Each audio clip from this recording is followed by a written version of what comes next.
तो हेलो मेरे दोस्त, मैं हूँ रितेश कुमार और मेरे छोटे से चैनल फिजिक्स कंसेप्ट में आपका बहुत-बहुत स्वागत है। पहले पढ़े थे हम लोग क्या? मैग्नेट में जो मैग्नेटिक फील्ड का डायरेक्शन है, वो निकालने के लिए पढ़े थे। सबसे पहले पढ़े थे हम लोग एक स्ट्रेट वायर के थ्रू पढ़े थे और फिर उसके बाद सोलेनॉइड भी पढ़े थे और सर्कुलर रूल की वजह से पढ़े थे। इन सब की वजह से हम लोग पढ़े थे कि कार जो है मैग्नेटिक फील्ड का डायरेक्शन किधर-किधर होता है, वो सब निकाल सकते हैं। तो आज के लेक्चर में हम लोग पढ़ेंगे डायरेक्शन कैसे किस रूल से निकाला जाता है, उस रूल को जानेंगे। ठीक है? तो एक सबसे पहले था आरस्टेट ने बताया हम लोग को कि कोई भी अगर करंट वायर है उसमें करंट फ्लो होगा तो उसके चारों तरफ मैग्नेटिक फील्ड प्रोड्यूस हो जाएगा। इसको बताने वाले कौन थे? आरस्टेट। अब आरस्टेट के बताने के बाद फिर उसके बाद आया बायो-सवार्ट। तो बायो-सवार्ट आए, तो बायो-सवार्ट के आने के बाद वो क्या किए, उन्होंने मैग्नीट्यूड बता दिया मैग्नेटिक फील्ड का। बात समझ में आ गई? एक फार्मूला दे दिया, उस फार्मूला के तहत मैग्नेटिक फील्ड का मैग्नेटिक फील्ड निकाल दिया। ठीक है? डायरेक्शन तो हम लोग जानेंगे डायरेक्शन कैसे निकाला जाता है। ठीक है ना? अब उसके बाद आए हम लोग का डायरेक्शन बताने के लिए तो सबसे पहला डायरेक्शन बताया मैक्सवेल। मैक्सवेल ने अपने कार्य के स्क्रू लॉ और राइट हैंड थंब रूल से मैग्नेटिक फील्ड का अच्छा डायरेक्शन दिया। बात समझ में आ गई? तो उसको अच्छी तरह से हम लोग जानेंगे कि क्या चीज होता है। ठीक है? तो आज हम लोग जानेंगे बायो-सवार्ट लॉ के बारे में, जो मैग्नीट्यूड दिया है क्या है, उसके बारे में थोड़ा नॉलेज लेंगे और उसके बाद जो है कि मैक्सवेल के कार्य के स्क्रू लॉ और थंब रूल के बारे में देखेंगे। तो चलो बिना टाइम बर्बाद किए होते चलते अपने टॉपिक पे और एकदम पूरी तरह से ध्यान लगा के अच्छे से देखिए, समझिए एकदम बेहतरीन तरीके से, कोई टेंशन होने वाला नहीं। ओके, तो सबसे पहले बायो-सवार्ट देखेंगे।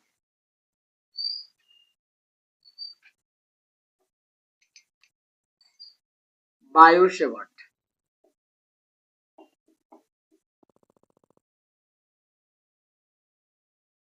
पता है? बायो-सवार्ट, तो जो बायो-सवार्ट ला इन्होंने क्या बताया वही चीज है।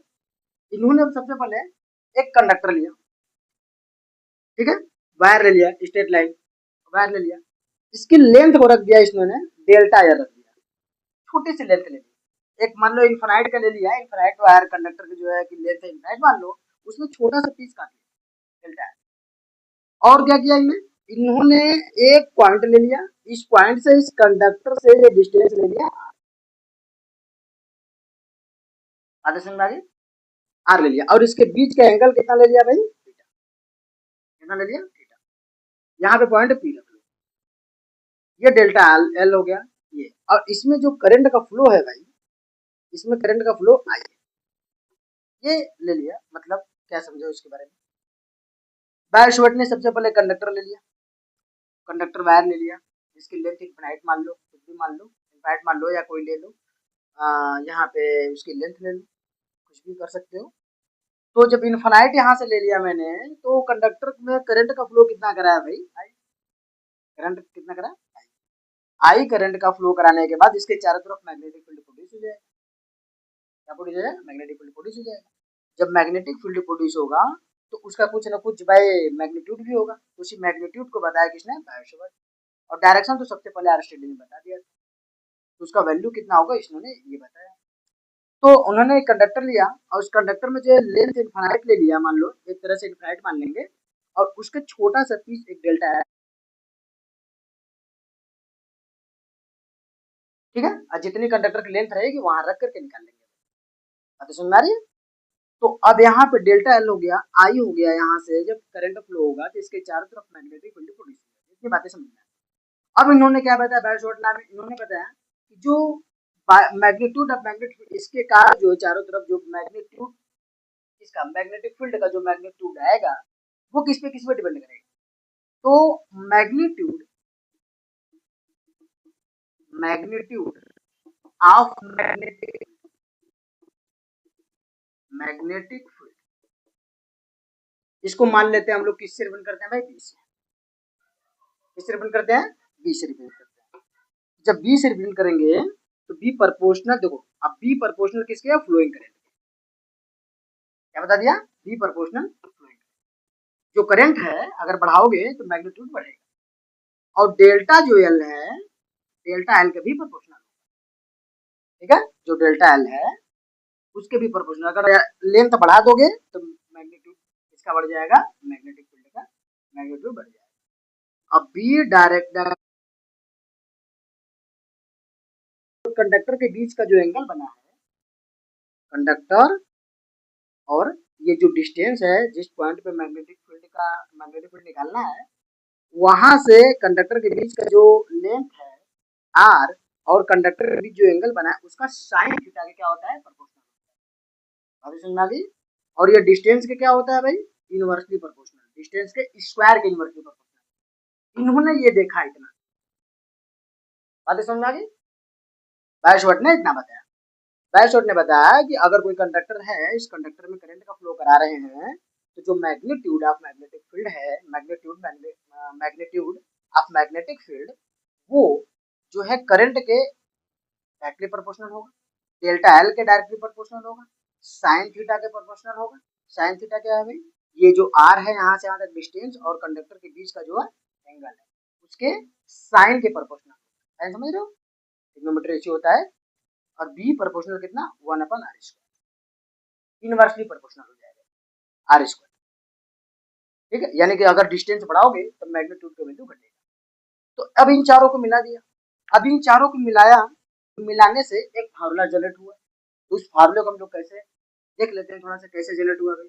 तो बी लगाते हैं प्रोपोर्शनल, जो इधर है पूरा का पूरा मल्टीपल हो जाएगा, आई इंटू डेल्टा एल इंटू का साइन थीटा, ठीक है, आप इंटू का 1/,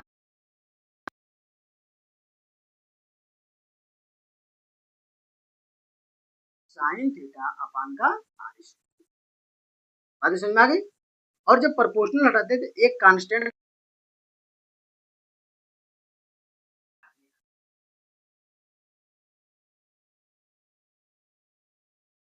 तुम लोग लिखो अच्छे से भाई, क्या होता है,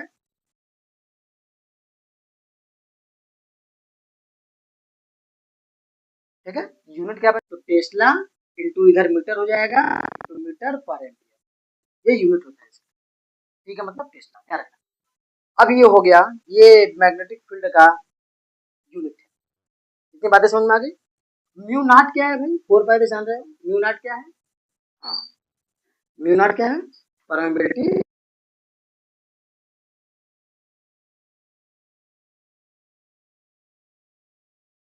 ऑफ मैग्नेटिक फील्ड। ठीक है, ये कांस्टेंट वैल्यू है भाई, ध्यान रखना इसको, कंफर्म। इतनी बातें नोट्स कर लो अच्छे से। यही फार्मूला बायशॉट ने दिया, इससे मैग्नीट्यूड निकाल सकते हैं हम लोग, इसका मैग्नेटिक फील्ड का। ठीक है, एकदम अच्छे से नोट्स करो भाई, कोई टेंशन नहीं होना चाहिए, एकदम अच्छे से नोट्स करो, नो प्रॉब्लम्स। ओके, हो गया। अच्छा, यहाँ पे जो बी का वैल्यू है, छोटे वैल्यू के लिए, छोटे वैल्यू के लिए तो छोटा वैल्यू रख लेना, डेल्टा बी यहाँ लगा लेना, ठीक है, डेल्टा यहाँ पे क्या रहेगा भाई, डेल्टा। ठीक है, ध्यान, ये हो जाएगा डेल्टा। और टोटल बी के लिए रखाएंगे तो यार का वैल्यू टोटल रखेंगे, तो आई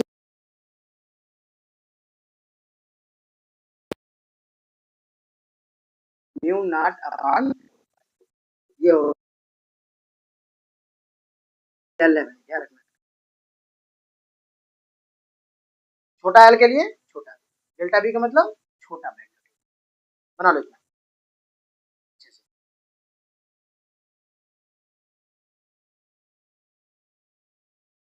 चलो हो गया, चलो ठीक है। अब देखो ये जो बायशॉट ने बताया, बायशॉट ने इतना बताया कि मैग्नीट्यूड कैसे निकालें। तो मैग्नीट्यूड के बाद, वो निकालने के बाद ये वैल्यू निकाली गई कि मैग्नेटिक फील्ड का वैल्यू कितना होगा, इंटेंसिटी ऑफ मैग्नीट्यूड या मैग्नीट्यूड मैग्नेटिक फील्ड या मैग्नीट्यूड ऑफ मैग्नेटिक फील्ड कितना होगा, वो ऐसे निकाला गया, ठीक ना। अब इसके बाद देखते हैं थोड़ा सा, अब डायरेक्शन कैसे निकलेगी, मैक्सवेल के कार्य के स्क्रू ला देखते हैं, मैक्सवेल का कार्य के स्क्रू ला और राइट हैंड थंब, ये दोनों देखते हैं, बना लिए।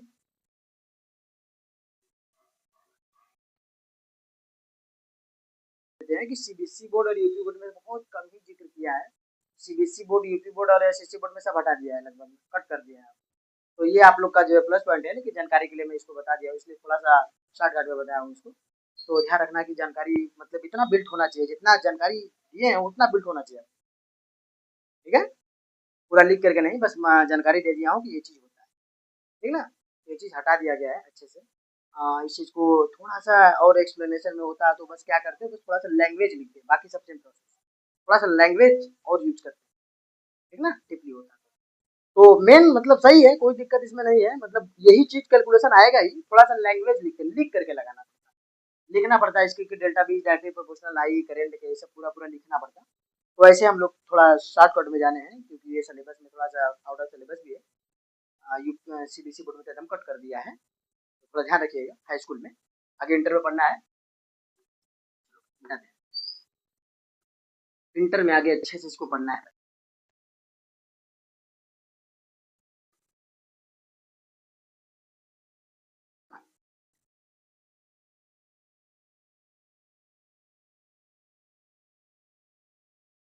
राइट हैंड,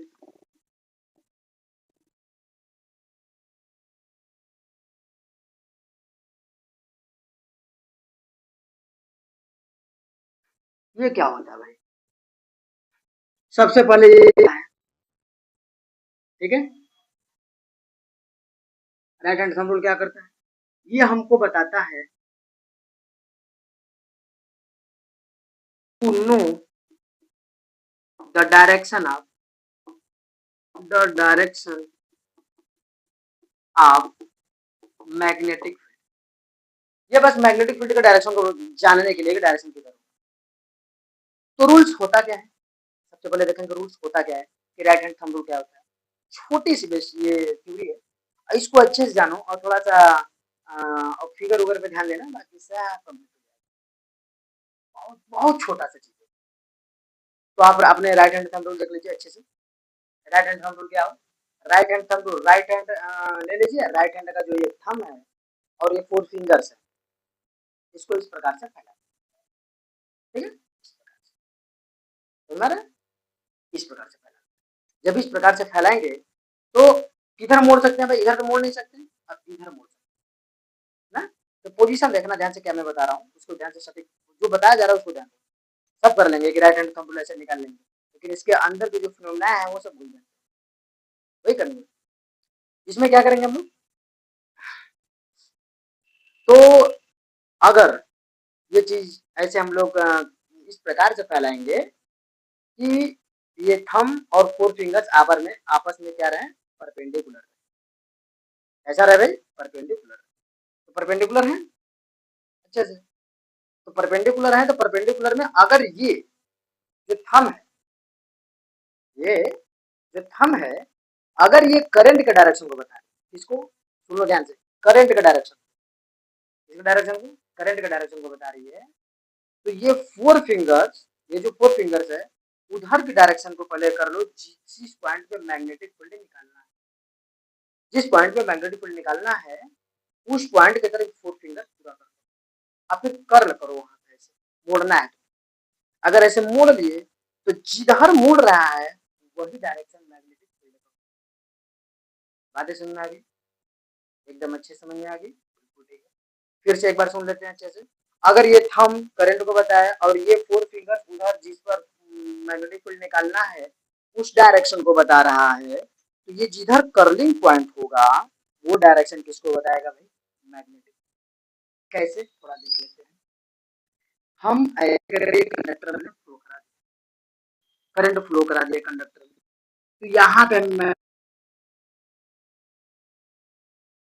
अब कैसे रखेंगे, देखो ऐसे रखना है, बात समझ में आ गई। देखो ये 4 फिंगर्स किधर है भाई, 4 फिंगर्स किधर है, जिस पॉइंट पे मैग्नेटिक फील्ड निकलना उधर, और जिधर जो करंट जा रहा है उधर थंब रहेगा। अब ऐसे करके कर लो, ऐसे कर्ल करेंगे, कर्ल करने के बाद जिधर डायरेक्शन इस कर्लिंग पॉइंट का जा रहा है, कर्लिंग पोजीशन, जो कर्लिंग पोजीशन का जा रहा है वो डायरेक्शन किसका होगा, मैग्नेटिक फील्ड। तो देखो इन साइड जा रहा है, तो इन साइड हो गया मैग्नेटिक फील्ड का डायरेक्शन, कंफर्म है, बहुत अच्छा, इतनी बातें समझ में आ गई। और यहाँ पे कितना हो जाएगा भाई, क्यू, अब इधर क्यू ले लेते हैं, तो इधर क्यू लेंगे तो कैसे रखेंगे, ऐसे रखेंगे, अब या उस साइड, समझ में आ गया। तो ये 4 फिंगर्स उधर होने चाहिए जिधर मैग्नेटिक फील्ड का डायरेक्शन निकालना है, फिर उसको बाद कर्ल करना है, कंफर्म है, ध्यान रखना। अभी नहीं कि ऐसे ही बता लेंगे, जिस पॉइंट पे निकालना उस पॉइंट पे पहले उसको इस 4 फिंगर्स को उधर करेंगे, फिर उसके बाद कर्लिंग करेंगे, वही कर्लिंग पोजीशन क्या बताएगा, मैग्नेटिक, ठीक है। तो थोड़ा सा देखते हैं बना करके थोड़ा सा थंब रूल बना कर देते हैं अच्छे से, फिर उसके बाद देखते हैं। ठीक है,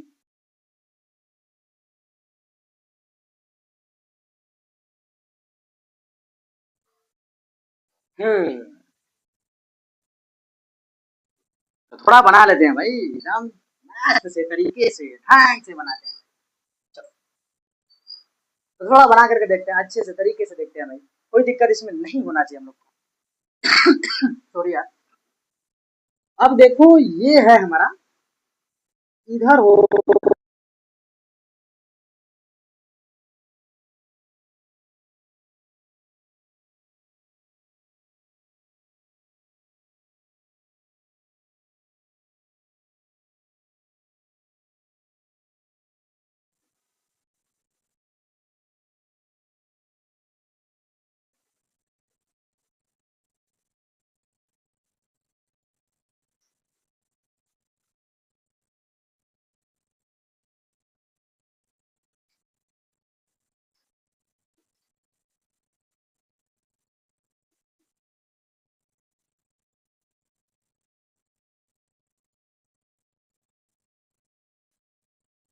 मान लो भाई ये हमारा फिंगर्स हो गया, ऐसे पकड़े हुए, ठीक है, ध्यान रखना, पकड़े हुए।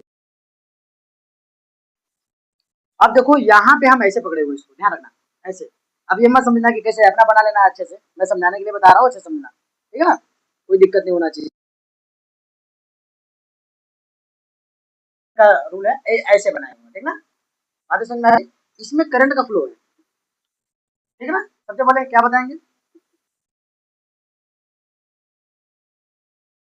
को बताएगा, ठीक है। फिर उसके बाद फोर फिंगर जो है, फोर फिंगर्स, जो फोर फिंगर्स है, जब कर्लिंग नहीं करेंगे, कर्लिंग करने के पहले, कर्लिंग करने के पहले, ठीक है, पॉइंट को बताएंगे, पॉइंट को जिसपे एम एफ निकालना है, ध्यान रखना, जिसपे मैग्नेटिक फील्ड निकालना है। और फिर कर्लिंग,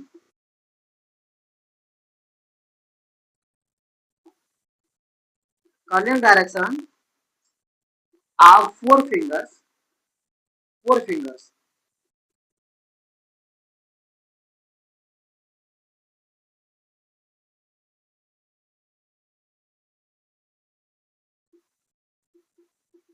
मैग्नेटिक फील्ड के डायरेक्शन, समझ में आ गया, बना लो इतना अच्छे से। ये करेंगे, ऐसे करेंगे, ये करंट का डायरेक्शन को बताएगा, और ये जो कर्लिंग पोजीशन बनेगा वो मैग्नेटिक फील्ड का डायरेक्शन को बताएगा। तब जब ये फोर फिंगर्स उस पॉइंट की तरफ हो जिस पॉइंट पे मैग्नेटिक फील्ड पूछ रहा हो, पूछेगा, जैसे ये ऐसे करके पूछेगा, कहेगा इस पॉइंट पे बताओ, इस पॉइंट पे मैग्नेटिक फील्ड, कुछ नहीं करना है, ऐसे करना है, बता देना है कि इन साइड, इन साइड को किसी रिप्रेजेंट करते हैं, इन साइड को, तो दो टाइप से होता है, एक आउटसाइड, एक इन साइड, एक आउटसाइड, एक इन साइड। तो आउटसाइड को डार्ट,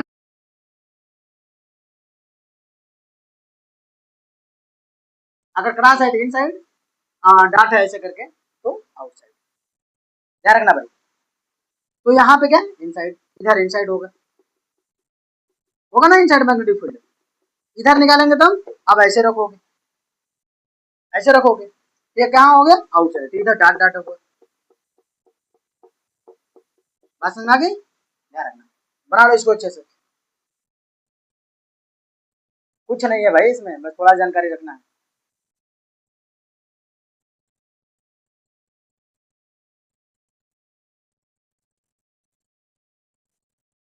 चलो दोस्त हो गया।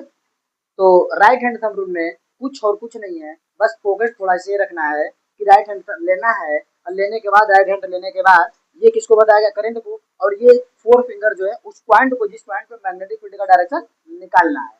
फिर उसके बाद सॉरी यार, उसको कर्ल करेंगे, और कर्ल करने के बाद जो डायरेक्शन कर्लिंग का डायरेक्शन है वही मैग्नेटिक फील्ड को डायरेक्शन को बताएगा। ओके, चलिए बेस्ट अपना, चलो मिटाते हैं इसको, पॉज करके वीडियो अच्छे से उतार लिया करो दोस्त, कंफर्म है, ठीक।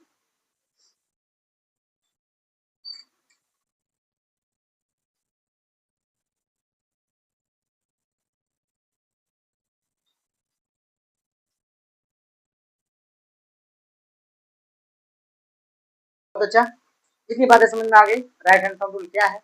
अब इसके बाद देखते हैं मैक्सवेल का, जो मैक्सवेल का कार्क स्क्रू लाया है, एकदम सेम टू सेम है इसी की तरह, राइट हैंड थंब रूल की तरह। ठीक है, राइट हैंड थंब रूल और मैक्सवेल के corkscrew law same to same. Confirm? पहले देख लेते हैं कैसे जानेंगे हम लोग। पहले स्क्रू रहेगा, सॉरी, कोई भी स्क्रू ले लो। स्क्रू लेने के बाद उसको दो तरीके से घुमा सकते हो, या तो क्लॉकवाइज या तो एंटी क्लॉकवाइज, दो तरीके से घुमा सकते हैं। तो मैक्सवेल ने क्या बताया कि अगर किसी स्क्रू को क्लॉकवाइज घुमाएंगे तो वो अंदर की तरफ जाएगा। कहाँ जाएगा भाई? अंदर की तरफ। देखो ऐसे अंदर की तरफ जाएगा। एंटी क्लॉकवाइज घुमाएंगे तो बाहर की तरफ जाएगा। कंफर्म? तो क्लॉकवाइज पे अंदर की तरफ और एंटी क्लॉकवाइज पे बाहर की तरफ, इतना बताया है। अब इसी के थ्रू से करंट का डायरेक्शन और मैग्नेटिक फील्ड का डायरेक्शन बताया। कंफर्म है? ध्यान से देखो, अगर हमने इसको ऐसे पकड़ लिया, कुछ नहीं लो, स्क्रू को ऐसे ले लिए, अब इसको हमें ऐसे करना है, क्लॉकवाइज घूम रहा है, देखो ध्यान से, क्लॉकवाइज ऐसे, घड़ी का डायरेक्शन में ऐसे। ये किसको बता रहा है भाई? ये किसको बता रहा है? ये करंट को बताएगा। और ये फिंगर्स क्या हो रही है? Sorry, I am sorry.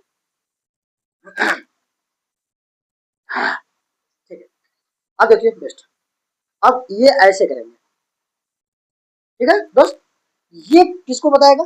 Current को। और ये जो कर्लिंग पोजीशन है, कर्लिंग पोजीशन, ये किसको बताएगा? मैग्नेटिक फील्ड का डायरेक्शन।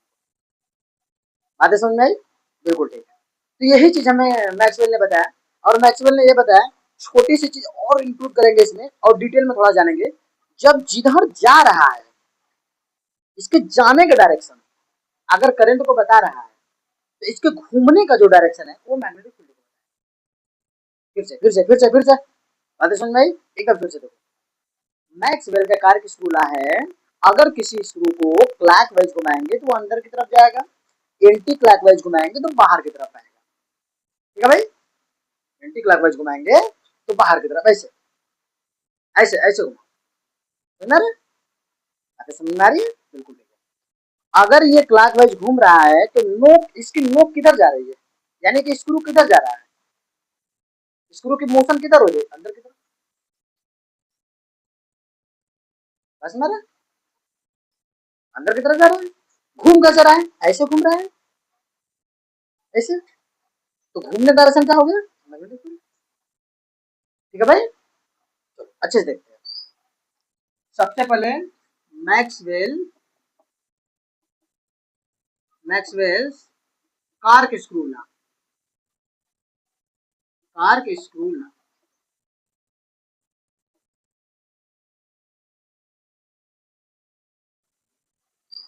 हमने एक पहले ले लिया अच्छे से भाई,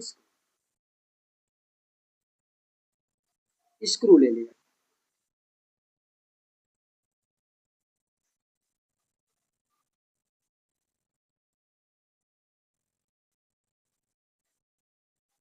बड़ा सा थोड़ा बना दिया भाई, दिक्कत नहीं होना चाहिए, कोई भी प्रॉब्लम नहीं होना चाहिए।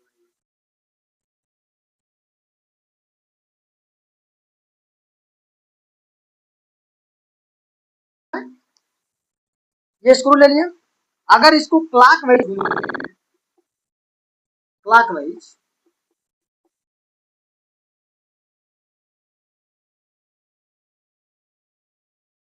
बन जाएगा।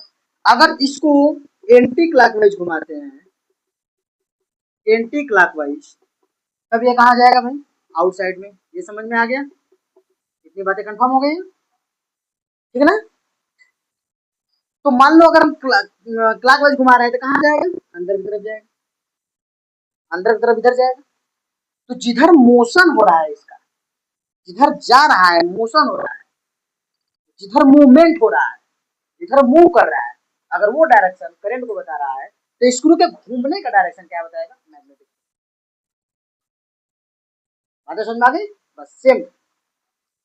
तो अगर ये जो मूवमेंट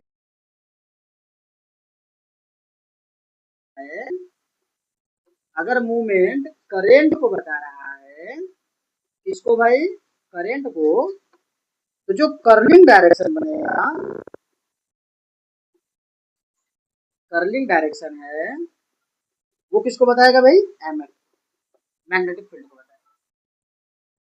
सेम स्टोरी इसमें भी, अगर हम उल्टा घुमाएंगे एंटी क्लॉकवाइज तक करंट ये ऊपर से एक तरफ जाएगा, एंटी क्लॉकवाइज में ऊपर की तरफ करंट को फ्लो करेगा, अब करंट ऊपर की तरफ करेगा। अब कर्लिंग पोजीशन क्या बताएगा,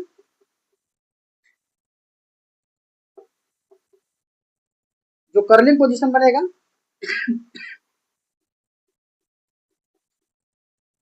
किसको बताएगा, एम एफ को।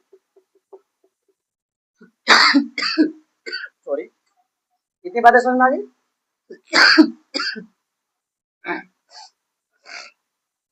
कितनी बातें हो गई। क्लॉकवाइज में इनसाइड मूवमेंट को बताएगा करंट, और कर्लिंग पोजीशन कौन बताएगा, एम एफ। यही जब स्क्रू लाने मैक्सवेल ने करके स्क्रू लगा दिया, और कुछ नहीं दिया भाई, ठीक है, और कुछ नहीं दिया, बस यही दिया। सबको समझ में आ गई होगी, अच्छे से देख लो भाई, सिंपल बात है। लिखने के लिए क्या बताओगे मैक्सवेल का, लिखो कैसे। जब क्लॉकवाइज किसी स्क्रू को क्लॉकवाइज घुमाओगे तो इन साइड में जाएगा, एंटी क्लॉकवाइज घुमाओगे तो आउट साइड में जाएगा, ठीक है। अगर उसका मूवमेंट स्क्रू का डायरेक्शन जिधर घूम रहा होगा स्क्रू, वो किसको बताएगा, एमएफ को बताएगा, खत्म, यही चीज है, और कुछ नहीं है इसमें, बहुत ज्यादा बात थोड़ी करनी है। इतनी बातें समझ में आ गई, बिल्कुल ठीक है। तो ऐसे घुमाएंगे, ये करंट का डायरेक्शन को बता रहा है, अगर स्क्रू मोशन के डायरेक्शन को, इसके मोशन के डायरेक्शन को बता रहा है, जिधर जा रहा है, जिसकी नोक जिधर जा रही है उसके डायरेक्शन को अगर ये अंगूठा बता रहा है, तो अंगूठा किसको बता रहा है, करंट को। राइट हैंड थंब रूल से भी मैच करा लो, सेम है, ठीक है भाई। राइट हैंड थंब रूल और कार स्क्रू का एकदम ए टू जेड सेम है। देखो, राइट हैंड थंब रूल किसने दिया था, मैक्सवेल ने। राइट हैंड थंब रूल इसके पहले जो हम लोग पढ़े थे वो मैक्सवेल ने दिया था, लेकिन फ्लेमिंग में लेफ्ट हैंड रूल दिया है और राइट हैंड रूल दिया है। अरे सुनना, उसको हम लोग थोड़ा डिटेल में जानेंगे अभी आगे आकर के। तो इतनी बातें समझ में आ गई। तो डायरेक्शन जानने के लिए, मैग्नेटिक फील्ड का डायरेक्शन जानने के लिए राइट हैंड थंब रूल और मैक्सवेल का यूज कीजिए, और वही होता है। बातें समझ में आ गई, कंफर्म है। चलो, तो इतनी बातें सबको समझ में आ गई। अगले लेक्चर में हम लोग थोड़ा पढ़ेंगे, इसी से रिलेटेड थोड़ा सा कुछ और रूल्स आएंगे, उसको हम लोग देखेंगे कि कैसे कैसे बन रहा है, कि फोर्स, मैग्नेटिक फोर्स के बारे में थोड़ा जानकारी लेंगे कि इसका डायरेक्शन कैसे निकालेंगे। तो मैग्नेटिक फोर्स के डायरेक्शन को बताने के लिए फ्लेमिंग का लेफ्ट हैंड रूल है, मैग्नेटिक फील्ड के डायरेक्शन को बताने के लिए ये कार्ग लॉ और राइट हैंड थंब रूल है, और मैग्नेटिक फोर्स को बताने के लिए कौन सा है, लेफ्ट हैंड रूल फ्लेमिंग का, ध्यान रखना। बातें समझ में आ गई। और इंड्यूस करंट जो आता है, इंड्यूस करंट, उसके डायरेक्शन को बताने के लिए फ्लेमिंग का राइट हैंड रूल है, ठीक है। तो चलिए, इतनी बातें समझ में आ गई, पढ़ाई करते रहिए अच्छे से, बेस्ट।